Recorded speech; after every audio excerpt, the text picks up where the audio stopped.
Himachal BJP अध्यक्ष doctor Rajiv Bindal ने मुख्यमंत्री सुखविंदर सिंह सुक्खू के नेतृत्व वाली सरकार पर निशाना साधा है। डॉक्टर राजीव बिंदल ने कहा कि पूरे प्रदेश में माफिया हावी होता हुआ नजर आ रहा है। देवभूमि कहे जाने वाले हिमाचल प्रदेश में लगातार कानून व्यवस्था बिगड़ रही है और इसमें प्रदेश को दहला दिया है। डॉक्टर राजीव बिंदल ने कहा कि बीबीएन में बंदूक से शूटिंग की घटना ने शूटिंग प्रकरण को एक नया मोड़ दिया है। प्रदेश में गुंडातत्व हावी है और इससे प्रदेश में भय का माहौल पैदा हुआ है। उन्होंने सरकार पर आरोप लगाए कि राज्य में माफिया को संरक्षण देने का काम किया जा रहा है। हिमाचल बीजेपी अध्यक्ष डॉक्टर राजीव बिंदल ने कहा कि इन दिनों पूरे प्रदेश में कानून व्यवस्था की धज्जियां उड़ाई जा रही हैं। बिलासपुर में भी कोर्ट के बाहर गोलीकांड हुआ। इस पूरे मामले को लेकर बिलासपुर से बीजेपी से विधायक त्रिलोक जामवाल और दून विधायक रामकुमार ने डीसी और एसपी को पहले ही सूचित कर दिया था कि इन क्षेत्रों में इलीगल आर्म्स वाले लोग पाए जा रहे हैं। इसकी सूचना प्रशासन के पास भी थी, बावजूद इसके कोई कार्रवाई नहीं की गई। बिंदल ने ऐसी करीब 20 घटनाओं का जिक्र किया जिसमें स्थानीय लोगों, विदेशी नागरिक, टैक्सी चालक, व्यापारी और महिलाओं की हत्या हुई है। उन्होंने कहा कि यह बड़ी घटनाएं सिर्फ जून महीने में ही हुई हैं। इससे प्रदेश सरकार के कार्यप्रणाली पर सवाल खड़े हुए हैं।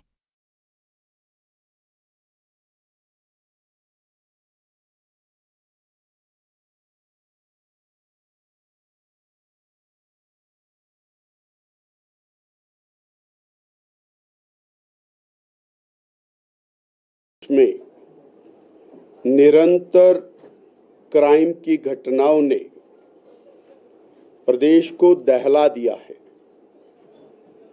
पिछले कल बीबीएन क्षेत्र में, बद्दी-बरोटीवाला नालागढ़ क्षेत्र में जिस तरह शूटिंग की घटना हुई, उसने एक के बाद एक लगातार हो रही शूटिंग की घटनाओं को एक नया दृष्टिकोण, नया मोड़ दिया है। किसी को भय नहीं है, सरकार का भय नहीं है। भय है तो एक सामान्य व्यक्ति को भय है, कर्मचारी को भय है, दुकानदार को भय है, परंतु जो गुंडा एलिमेंट है वो भय मुक्त है। लगभग 1000 से ज्यादा लोग जहां मैच देख रहे थे, जहां पर, और पूरा गांव एक जगह इकट्ठा था और वहां पर ये गोलियां चलने की घटना होती है। वो गोली किसी को भी लग सकती है। इसी प्रकार बिलासपुर की घटना न्यायालय के परिसर के बाहर, डीसी एसपी ऑफिस के बाहर, और शार्प शूटर आते हैं, फायरिंग करते हैं और बिलासपुर के नौजवान दौड़ करके उनको पकड़ते हैं। काश उन्होंने नहीं पकड़ा होता तो वस्तुस्थिति सामने नहीं आती कि इस शूटिंग के पीछे कौन एलिमेंट्स हैं। आज मैं आपके माध्यम से ये बात प्रदेश की जनता के ध्यान में ला रहा हूं कि एक महीने में 5 से ज्यादा शूटिंग की घटनाएं हिमाचल प्रदेश में हो गई। इसका मतलब है हिमाचल में हथियारबंद लोग घूम रहे हैं।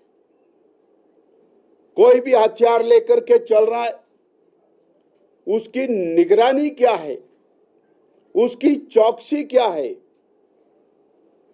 बिलासपुर की घटना में जहां कांग्रेस के बड़े नेता पूर्व में विधायक रहे और बंबर ठाकुर जी का बेटा, उसकी गिरफ्तारी हुई है, वहां पर इस घटना से कुछ दिन पहले श्री त्रिलोक जम्वाल जो एमएलए हैं, वो एसपी को बोलते हैं, डीसी को बोलते हैं, बार बार आगाह करते हैं कि ऐसी चर्चा है बिलासपुर में हथियार बंद लोग घूम रहे हैं।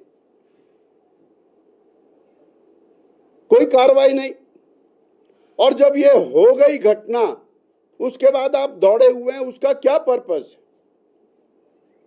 इसी तरह मौजूद स्थिति बड़ी भयावह और बड़ी विपरीत हो गई है। बीबीएन में दो भाइयों को बंदूक की नोक पे उठाया जाता है, 2 किलोमीटर दूर जाके दोनों का मर्डर कर। हम नालागढ़ क्षेत्र को चिट्टा माफिया का और अड्डा बनाने की तैयारी कर रहे हैं क्या? ये हम पूछना चाहते हैं। किसके हवाले छोड़ा है नालागढ़ को? वहां पर और 1.5 साल के अंदर जितनी घटनाएं हुई हैं वो बहुत चिंतनीय है।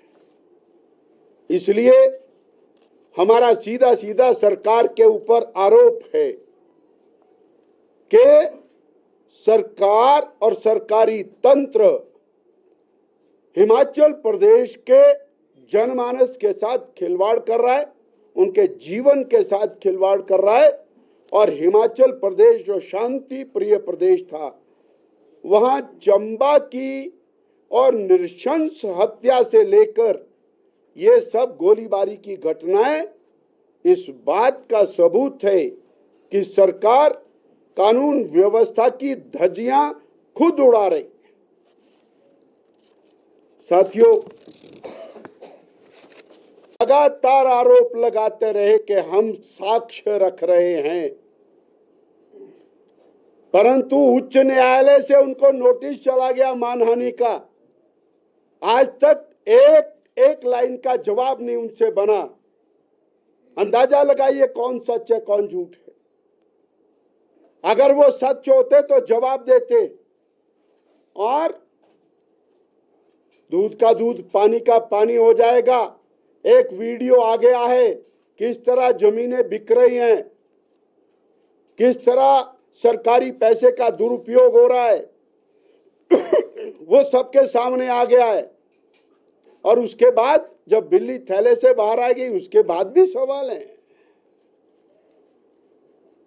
दंबल के बीजेपी पे भी आरोप लग रहे हैं कि 9 विधायकों को पहले दंबल जो है वो पार्टी से तोड़ा गया, कांग्रेस से तोड़ा गया, और बार बार चुनाव थोपे जा रहे हैं विकास कार्य। मुख्यमंत्री जी ने अपनी नालायकी को छिपाने के लिए उन विधायकों को प्रताड़ित किया, उनके परिवारों को प्रताड़ित किया, उनके घर तोड़े, और जो कुछ ज्यादती नहीं कर सकते हैं। अभी तो पिछले कल पूर्व विधायक अपने ऊना से चैतन्य, उनके ऊपर एफआईआर दर्ज किया। कौन सी कसर छोड़ रहे हैं? उसके बावजूद वो लोग डटे हैं, इसका मतलब सत्य है उनके साथ। और 1.5 साल के अंदर इन्होंने जनमानस का शोषण किया है मुख्यमंत्री जी ने और इनकी सरकार ने। वो झूठ बोल बोल करके शोषण किया है। पूरा प्रशासन और पूरी सरकार, अब मैं कहूंगा drug inspector, police inspector, cooperative inspector, excise inspector, food inspector, ये सब लोग देहरा विधानसभा क्षेत्र में दहशत बनाने में जुटे हुए, दहशत बनाने में जुटे। जो मित्रों का टोला, लाभार्थी टोला जो अनेक अनेक प्रकार के रैंक जिनको मिले हैं, वो सब आजकल देहरा में बैठकर पंचायत प्रधान, उसका पति मास्टर है सिरमौर, बीडीसी मेंबर का पति सर्विस में है किन्नौर, जो डर गया सो मर गया, उनका काम चल गया। पूरा प्रशासन केवल एक काम पर लगा है, येन केन प्रकारेण धक्काशाही के साथ और देहरा को हाईजैक करने की तैयारी। नॉट ओनली देहरा, हमीरपुर में समोसे वाले का चालान, चाट पापड़ी वाले का सैंपल, दूध वाले का सैंपल, इतने छोटे छोटे लोगों को और तंग करने का काम। और हमारे विधायक के कैंडिडेट को तो इन्होंने पूरी तरह से ब्रिगेड उसके पीछे लगाई, पता रहे कि बंदा किसके घर जा रहा है, जिसके यहां जा रहा है उसके पीछे बंदा भेज दिया जाए।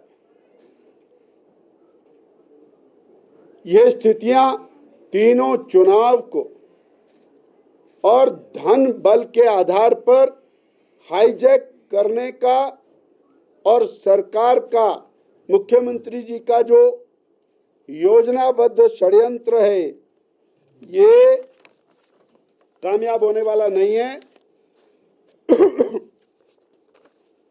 देहरा की जनता जान चुकी है कि जिन्होंने नादौन में कुछ नहीं किया वो देहरा में क्यों करेंगे।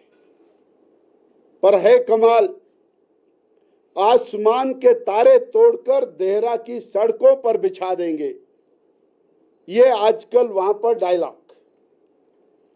और देहरा की गलियों को संगे मरमर का बना देंगे, ये वहां की भाषा है। और 10 तारीख के बाद ये जो लाभार्थी टोला है, ये वहां कोई नजर नहीं आएगा। मुझे इतनी बात आपके माध्यम से साझा करने में से 10 मंत्री हारे, सारे चीफ पार्लियामेंट्री सेक्रेटरी हारे, जितने इन्होंने 100 पद भी ये हार मानने को तैयार नहीं है, तो भाई उसका तो मेरे पास कोई इलाज नहीं है। उसका इलाज 13 तारीख को हो जाएगा जब तीनों हार जाएंगे। राजीव बिंदल जी और माननीय पूर्व अध्यक्ष आदरणीय सुरेश भारद्वाज जी सरकार में रहने वाली नहीं है, अर्थात ये सरकार चंद दिनों की मेहमान है।